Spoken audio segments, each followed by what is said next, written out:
Welcome to the Sandhills podcast. My name is Pastor John. I'm joined by Jordan Sprueill, where we will be talking about faith, academics, life, sports, all kinds of stuff. We're very excited. Thanks for tuning in. Jordan, how you doing? I'm doing good. Good. Welcome to the show. Thanks for having me. Absolutely. It is a joy. We went to school together. You want to give a shout out to our alma mater? Yes, CIU, Columbia International University. Whoop, whoop. Ram'em Rams. Ram'em Rams. Oh, However, I cannot do it with this hand. Oh, what happened with Okay, go Rams. If you're watching on YouTube, you'll have to check that out. If you're only listening to the audio, you'll have to see what just happened. I support Rams, even though I cannot do that with our my little hands. hand symbol. Yeah. Claire can't either. So Does not you're in work. good company. Yeah. Good company. So tell us a little bit about yourself. What's your background? Okay. Big question. Let's Easy see. question. I am from Charleston, South Carolina. I claim Charleston because I moved there when I was 7. But really, like, my family's from the Rock Hill, Charlotte area. Okay. But I've been in Charleston ever since I was a kid with my mom and brother. We've always been a very tight-knit family. My mom had me fairly young, and my brother as well. So we were just super close growing up. And so just going through life, going through school, church, everything has been just honestly trying to make my mom proud, trying to work hard to just be great for each other. So I am currently at CIU in the seminary program. Nice. Which is really cool. I never expected to be there. And when I got there, I was like, I'm way in over my head. These people are in here, already ordained ministers. They're like, I'm just getting this degree because I need it. And I'm like, I just want to know more about Jesus. But it's been just a cool experience. I played basketball at CIU. So that's been cool, just being a student leader. And now I work full time in student life. So basically, what I do in life, I'm getting paid for it. What Nice. I want to do. That's the dream. Talk about Jesus and be with young people. That's it. That is awesome. So Yeah. with your background, so you said you kind of grew up in the church a little bit. How'd you come to faith? Was it when you were younger? Did it happen when you were older? So we've always been a part of the church. And I would say I knew Jesus for myself, but I wasn't able to articulate what I believed until my freshman year of college. And it wasn't at CIU. It was at another school in North Carolina. But I was auditioning to be on the worship team. And instead of them being super kind of interested in my singing voice, they were more so do you know the Lord? Tell me about your relationship with Christ. And I was like, oh wait, I need to talk about this in order to be a worship leader. And they were like, yeah, we want to know what your foundation is if you're leading these people. And so it was in that moment I was like, I really need to learn how to articulate what I believe to a stranger on the street if I had the opportunity. And so I really started digging deeper into what I believed, why I have this faith, who Jesus was, and that since then, my relationship has just, I've wanted to really grow more. That's really was the kickstart to my wanting to know more about who he is, and not just being oh yeah, I'm a Christian. You know? That's the exact same kind of thing that happened to Yeah. me. I showed up to CIU. I was ready to go. And then the professors challenged me. They're like, okay, so tell us about who Jesus is. And I'm like, here's the book answer. They're like, no, but who's Jesus to you? And I'm like, who is Jesus to me? Wait a second. Exactly. This is going to take a little bit more than just a book answer. Mm-hmm. And then when you dive deeper into, you find those answers, you're like, what? I want everyone to know about this. How could you not know? This guy's dope. Yeah. So. And then as you have gone, we went to that school in North Carolina, you came down to South Carolina to CIU. What part has basketball played in this? So I thought I was done playing basketball after high school. I got invited to my senior year of high school, I got invited to a North-South game. So it's the northern area and the southern area of South Carolina comes and plays. The best people come to this place. Mm-hmm. And I said, God, I don't know if I want to play in college. I'm not getting many offers, but I have some, but I don't want to go to those schools. And so I don't know if it's what I want to do. And so I said, if I do great at this game, this North-South game, then I'll pursue college. And if I do bad, I won't. That's it. Did horrible. And so I was like, okay, that's the answer. I'm not playing anymore. And I was at my first school in North Carolina, and I was just watching the team play, and I was like, I really could be doing this. Like, I kind of miss it. And so I had a conversation with a girl that was already on the team who I knew from back home, who was on CIU's basketball team. I was just talking to her on the phone, a random Saturday. And I was like, yeah. She was like, you should come to this school. Like, she said, and they love that. They talk about that God stuff, and I know you like that God stuff. And I was like, yeah, I like that God stuff. So that should be a shirt. I like that God stuff. I like that God stuff. Right yes. there. I was like, I do. I need some more God in me right now. So I was like, I'm going to check it out. Talk to the coach. Literally a week later, I did a tour at CIU and decided to commit. Wow. Yeah. And it's fast been turnaround. So fast. It was like such a God move. Like I it's something that I didn't plan on at all. And it happened like the last month of school. So wow. It was cool. And now you, correct me if I'm wrong, leading point scorer? Yes, all-time leading scorer at CIU. Congrats. Thanks. That's huge. It's cool. What was that like, shooting that basket? And knowing that like that, because I mean, you had to have realized where you were. Yeah. And then knowing like, okay, this is a game where it could happen. So I didn't know the exact point to where I was all time. I knew my 1,000th point, like when I reached the 1,000 mark, and that was last year. And so that felt like, like it felt so good, because the first year I was there, we had so much adversity. We had girls that was not able to play because of academic issues. We had some people not come back, and so we had like 7 players tops. And we played the whole season with 7 players. And so I was like, this is my first year playing, and we have nobody, and we're playing 40 minutes a game.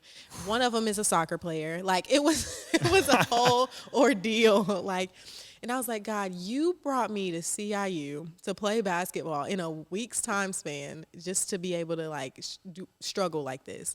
And I was like, what is going on? So when I got that 1,000th point, I was like, oh, it was all worth it. Like, wow. It felt so good. And then what a journey. Yeah, to this year to get the all-time leading scorer, it felt like a really huge accomplishment, because not only basketball accomplishment-wise, but more so I knew like the spiritual journey that basketball has taken me through. And so I was like, man, it just put into perspective everything that had gone on. And now I like go down in CIU's history for that. And I was like, that's a story to tell my kids one day. That is so cool. Yeah. How have you seen the Lord show up in academics? We'll talk about academics first, and then how have you seen him show up kind of like through your athletic journey? So we'll talk about academics. In what ways have you seen God show up, or in what ways have you learned more about him through those things? Yeah, so I used to, like I said, just being raised by a single mom, like trying to beat all odds, like trying to do everything on my own, accomplish everything, and be like, I'm the one that did it. Like, I beat the odds. And that carried on into my academic career. And so I was like, I make great grades. Like, I make this honor roll, like Dean's List. I do all these accomplishments. And that became like such a part of me that when I failed, I felt so low. And so it got to the point, especially at CIU, where I was like, I need God, or else like I won't even enjoy this anymore, because I like going throughout college and just trying to do academics. Like, what am I really learning? I think I'm just trying to get a grade. I'm not really trying to depend on the Lord. It wouldn't be fun anymore. Like, especially at CIU, we take those Bible courses, and it's like, I don't want it to just be an assignment. You know what I mean? You want it to be life. I want it to be life, yeah. And so I had to say, Lord, help me to enjoy what I'm doing. And even if it's not the most enjoyable assignment, like help me to learn something in this moment that's more than just the work itself. Like whether I have to depend on you for more energy, whether I have to be able to muster up strength to tell my friends, no, I can't hang out, I have to do this assignment. Like, teach me something in this moment, even though it's through a 1-page assignment. Whatever Absolutely. it is. Yeah. So that's been a cool experience. Yeah. Absolutely. And then how have you seen it happen in sports? Yeah. So like I said, I wasn't expecting to play after high school. And so when I got to CIU, my coach kind of saw that I was the type of person who did love sports, but at the same time, it wasn't like my main priority in life. Like, you know, those people that are like, ball is life. Like, Like get a 100 basketball emoji, 100 tattooed on emoji. them. Like, Yep. I was not that person at all. I was like, I am competitive and I love the sport, but it's not my life. And so my coach was telling me that I have to find something other than numbers and records and scoring and wins to be able to enjoy this to the fullest. And so I saw that the way that as athletes we kind of use our bodies and beat ourselves up and put ourselves through so much strain in order to come out on top to be the best, I did that spiritually. And so I mean, sometimes life gets hard and things get me down, but on the court, the same way I push and fight through pain and fight through you know, tension and other people trying to come at me is the same way I'm going to fight spiritually. Like I'm going to take those tools that I did learn in practice and I'm going to put them into play. And so with my spiritual journey, it's like I'm going to take what I learned about Jesus in my past. I'm going to take those life experiences, what I learned in the word, what people have preached to me, and I'm going to fight this battle that I'm going through in this moment. So sports has really helped me spiritually, and I never realized that until I was done with it, to be honest. Absolutely, and I think that's so true. With you look how Paul compared the spiritual journey, and he uses athletics, right? Yeah. I mean, you look at the ancient Olympics that they were all familiar with. He's talking about running and wrestling in these like athletic events, and he's saying, well, you got to run the race with endurance, and it's hard work. There's adversity, there's challenge, and you're absolutely right. You really get to learn that in a unique way when you take part in. I would say it seems more prevalent in team sports, because then you also learn the aspect of community and working with people, but also even individual sports like cross country, like running. You get to learn all these cool things about God through putting yourself in adverse circumstances. That's absolutely, that's golden. So how have you grown in your knowledge of God? So not just like how has God shown up and taught you things, but how have you learned more about God, if that makes sense? You know what I mean? Yeah, I think I've learned that I think I've learned that God loves me uniquely. And what I mean by that is the way my relationship with the Lord is not going to look like the way your relationship is with God. And knowing that has helped me to understand how much he truly knows every single circumstance that I'll go through in life, like how much he gets it. And actually there's a song like by Chandler Moore that's called He Understands, which I really love right now, but it just talks about like how every little detail, like he knows it. It's nothing that's like too big or too small. And him knowing like from something small to me being frustrated with practice, me being upset that about a grade or a huge like situation in my family that could take place, anything that's too small or big, like he knows every detail about that. And that's what's been really cool, that God actually knows Jordan. And I know he knows the body of Christ. He knows everyone, Right. but he knows me uniquely. And cares for you so much. Yeah, that's given me so much freedom to just be me, with also like boundaries and him guiding me, but still being free to be like, you know, I feel like God's up there like, that's my daughter. That's my daughter. Like, you'll learn. Like, you'll get it. Yeah, you messed up. All right, pick yourself up. Let's go. Like, it's more of a relationship, like a bond that we have that's cool. So. And that's such a good thing, because you can, and I remember going through this when I was in seminary and when I was at CIU, is when you put yourself in rigorous academic situations and you adding sports on top of that, where numbers, grades, statistics, all those things get, you know, week in, week out, you can have the danger of looking at God the same way. Of like, okay, what grade am I gonna get from God this week? You know, and Definitely. and he's like, oh, I'm not like that. I'm not like that. You know, I'm here for you. I'm with you. And I want to see you succeed. I'm going to empower you to do that. Just remember, you're doing this as unto me, not for the grade. Don't worship the grade. Worship me. Yeah. And I'll sustain you through it. Yeah. A question that I've asked myself for the past few years is, will God care about this in heaven? Like, will God be standing there and say, you kind of got that 1,000th point a little late. You could have gotten that 3 games before you did. No, like those don't matter. Like, is God going to be upset that I got a B instead of an A? Like, what is going to carry me to heaven? Like what's gonna be there with me? And That so, relationship. yeah, my That's the relationship thing with that him. lasts Yeah. forever is your relationship with him. Hmm. Everything else on earth fades. Yeah. Even, I mean, marriage is a beautiful reminder of what it's going to be like for us in Christ. Hmm. But as Paul says, we'll be like the angels, neither given in marriage or married. Yeah. It's like, man, the only thing that lasts forever is my relationship with Christ. Exactly. Everything else is just building to that beautiful moment. And so Hmm. that's such a good reminder of, focus on what's going to last, Hmm. right? And then that's also a call to evangelism, because it's like the other people, Yeah. they last forever too, and you last forever in one of two situations, Hmm. right? And you want them to be in the one in perfection and in beauty with people and with Christ, and get to experience that too. Hmm. Yeah. Absolutely true. So good. Now, what's your current dream post graduation?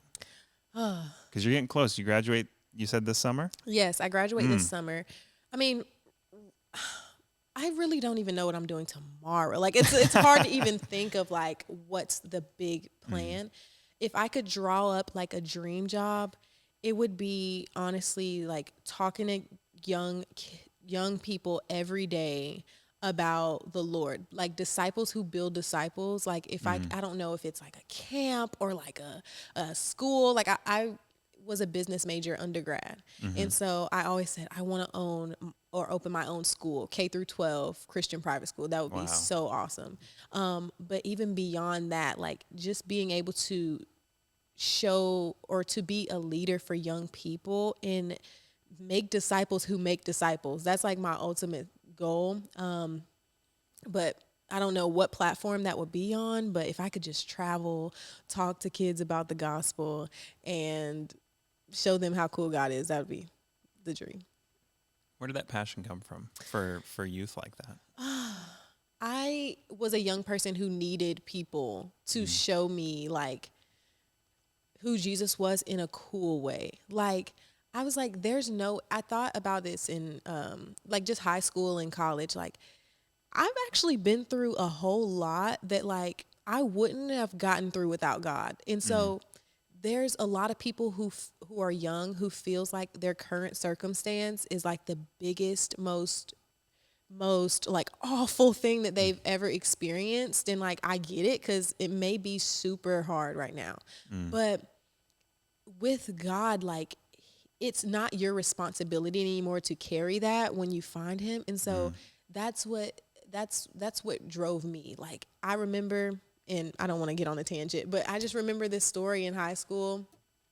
We were like doing really poorly financially, my family, and we had to stay with a family friend. And I remember just being like, oh, like this is so embarrassing. Like everybody's gonna know that I'm not like living in the same place, and just like really hard. And I literally, I kid you not, felt the Lord hug me in that Mm. moment in high school, and I just like went into tears. And ever since that moment, I was like, if people could just feel God hugging them, like just his warmth and like his embrace, His peace, then his there's comfort. no circumstance that seems bigger than he Mm.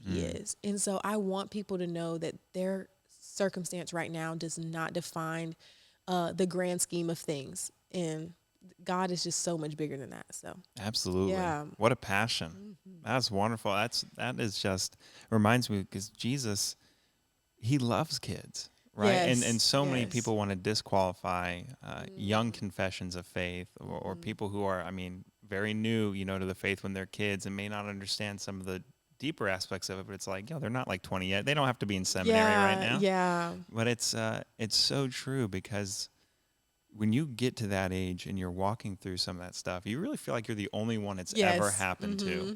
And it's Yeah. tough. Mm-hmm. And it's tough. But when you walk through it and you have people that you can look to and be like, okay, I know I can go talk to Jordan. I know I can go talk to John. I know I can talk to Pastor whoever, right? And you realize you get that support structure, and the kid knows Yeah. I'm loved, I'm cared for. They won't judge me for this. They're going Yeah. to help me through this. And then, like, oh my gosh, that's how God feels about me too, in an infinitely more kind of way. That's a Yeah. beautiful thing. Mm. It is a beautiful thing. And scripture shows us there's no age limit to spiritual maturity, Yes. right? Because you look at the prophets, called as a kid, laying in the tent. He's just a little kid, right? Mm-hmm. And he gets the call. Yeah. And he hears God's voice and God's calling him, and he's a kid. Mm-hmm. And Jesus is, Jesus was a kid. Yeah. Fully man, fully divine, as a full 100% guy on earth. Yeah. As a little kid, wanted nothing but the word. Mm-hmm. And he loved the Lord. Mm-hmm. Same thing happens today. Yeah. Right? And so that's a beautiful passion to pursue kids like that. It's wonderful. Mm-hmm. So if you could say, as we kind of wrap up, what would you say to college students? If you say one thing to a college student, what would you tell them? One thing to a college student, I think it would be, do not let fear define you, and do not let fear stop you. Like, there's a lot of anxiety from college. The college experience is anxious in itself because we're trying to pursue a certain career and a certain lifestyle, and we don't know what, like I said, I don't even know what I'm doing tomorrow. Like, college students are like, I don't even know what's going to be in the caf tomorrow, let alone my life. Like, so, but we can experience so much fear in that. But if we allow it to cripple us, we won't even learn. Like, don't be afraid to fail. Like, fear should not be your testimony. We don't have to be fearless. We are free. We can make mistakes. We're young, and we're growing and we're learning. But be bold. Be bold with what you do and stand firm on what you believe. Mm. And what would you say to the student athletes? To the student athlete. To the student athlete, I would say, remember your why. Always remember your why, because you will face hardships. You will face challenges. You will try to perform for people and not the Lord at times. And if you're constantly reminding yourself of why you play, then it'll keep you on track. Because distractions are going to come at us. That's inevitable. But my why was to get through, or to take my body through spiritual battles and be able to get out on top and depend on the Lord. And so every time I just was like, I don't want to go to practice. I don't want to play in this game. Like, I'm tired. I'm frustrated. I don't want to stay over break when everybody's at home and I have to stay. I don't want to, but the Lord is like, there's going to be things that you don't want to do that you have to, and I'm teaching you growth here. And so that kept me on track. That's awesome. Thank you so much for being on the show. Appreciate it. Yes, of course. You can check out Jordan's podcast, Reality Tunnel Vision, on YouTube. Is it on Spotify as well? It's on the Apple Podcast. Apple Podcast. So check her out. Great stuff. Thank you so much for tuning in, whether you're on YouTube, Spotify, wherever you get your podcasts. We thank you so much. Like, subscribe, share, and we'll see you next week.